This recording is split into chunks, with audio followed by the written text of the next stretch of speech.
Luis, vamos a ir sobre uno de los ejes de los proyectos de defensa de la propiedad privada que está promoviendo el gobierno. Hablábamos esta semana de la discusión que se continuó en el Senado y en este caso nos vamos a centrar en el de extranjerización de la tierra, ¿no? Que lo que pretende justamente es levantar aún más los límites para que extranjeros accedan a tierras en cualquier punto de nuestro país. Hay un trabajo que está reuniendo la información que hay disponible para tomar dimensión de lo que ya es la extranjerización de la tierra en nuestro país y en el mismo trabaja el Julieta Cayano, que es parte de este observatorio de extranjerización y está en comunicación. Julieta, mucho gusto. Luis Cano, Radio Alto, Bahía Blanca, buen día. Buenos días, Luis. Buenos días a todos ahí. Gracias Bien. por llamar. No, por favor, a vos por atendernos, nos interesa el tema, contanos. ¿Cómo serían los números? ¿Qué podríamos decir para poder entender la gente que te está viendo, que te está escuchando y nosotros también la gravedad del asunto? Bueno, en principio contar que con un grupo de investigadores, investigadoras de CONICET y de UBA, que nos dedicamos a estudiar diferentes temas de acceso a la tierra, cuando fue el segundo intento del gobierno, el 9 de diciembre pasado, 2025, de querer derogar esta ley, decidimos hacer públicos con una herramienta interactiva, que es un mapa, que ustedes lo pueden ver, y de ahí publicamos datos oficiales del Registro Nacional de Tierras Rurales, para tomar dimensión, como bien decías, de este problema, porque en Argentina ya hoy existen 13 millones de hectáreas de tierra rural en manos extranjeras. A ver, me detengo ahí, vale la pena remarcar. 13 millones de hectáreas de la Argentina en manos extranjeras.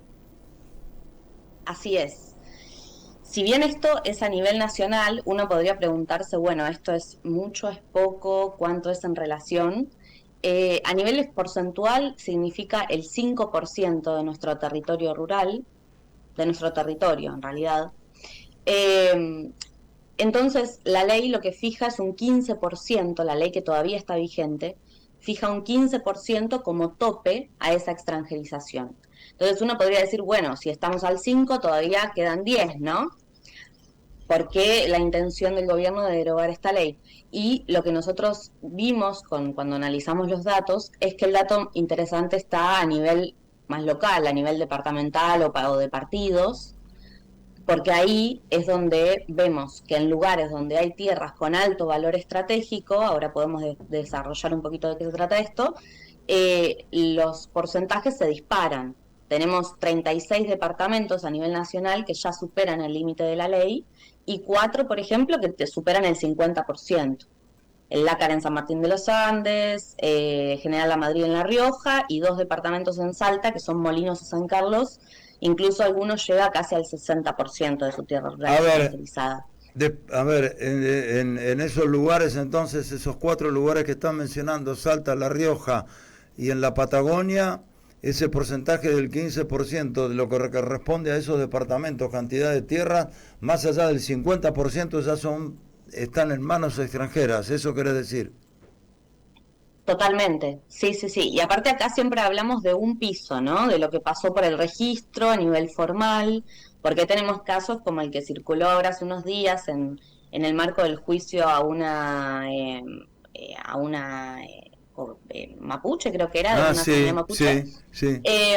Donde en el medio de eso salta el testaferro a decir que había recibido $2 millones del emir de Qatar, de países de ahí, para invertir en zonas para que aparezca un polista, prohibido, ¿no? un polista, algo así, para que aparezca como comprador de esas tierras.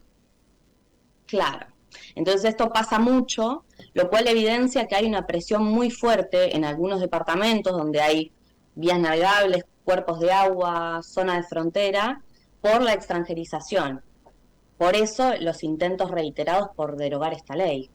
Esta la ley actualmente en vigencia marca, tomando toda la Argentina en su conjunto, que uno tiene la posibilidad de vender a manos o que pasen a manos extranjeras el 15%. Hoy, esta ley, el gobierno quiere eliminar ese tope.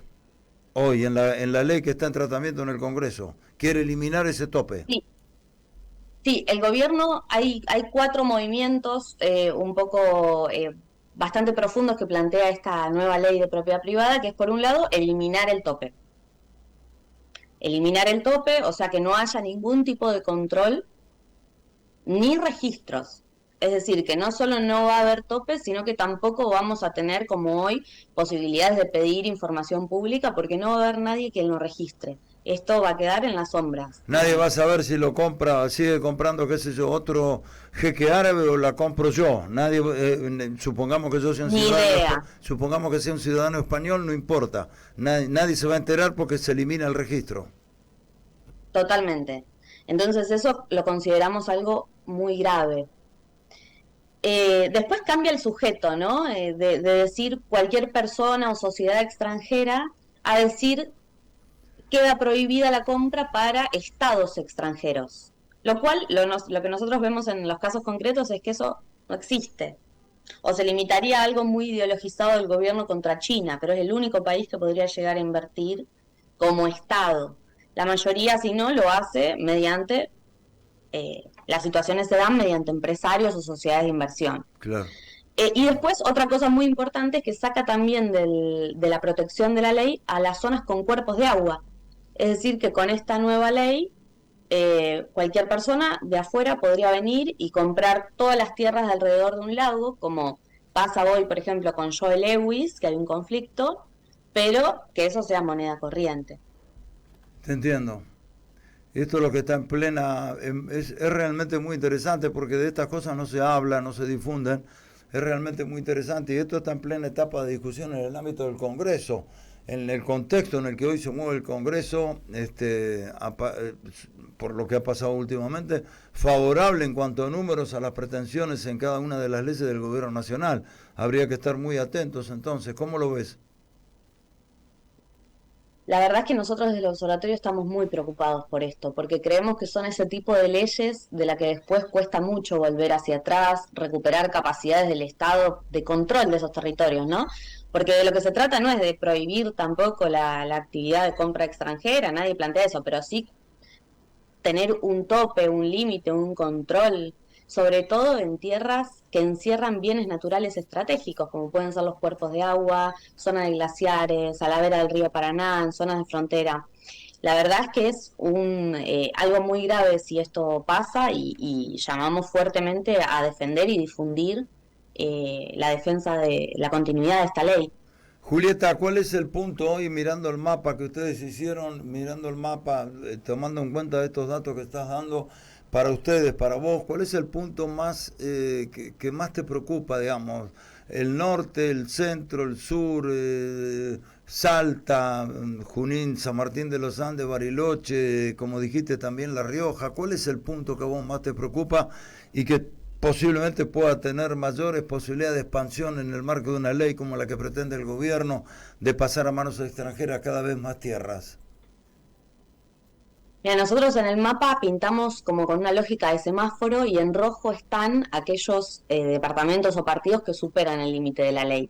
Y cuando vemos dónde se distribuyen estos puntos rojos, lo que vemos es que coincide bien estratégico, o sea, un bien recurso natural estratégico y presión por la extranjerización. Entonces, me preocupa la zona de Iguazú, me preocupa Salta, que tiene muchos departamentos extranjerizados, me preocupa la zona de frontera, en general, sobre todo de la cordillera, porque ahí donde hay posibilidad de actividad minera o cuerpos de agua, es donde más presión hay por esa extranjerización. Entonces, me preocupa que Argentina pierda el control sobre sus recursos más valiosos, porque no es que quieren cualquier tierra, quieren esa tierra que genere una renta diferencial. Sí, Y si a esto lo pensamos en articulación con el RIGI, que está en plena vigencia, implica que esos extranjeros vienen, explotan y se pueden fugar esa renta que genera con nuestros bienes naturales sin dejar nada circulando en el país. Entonces todo eso nos preocupa. eh, absolutamente claro.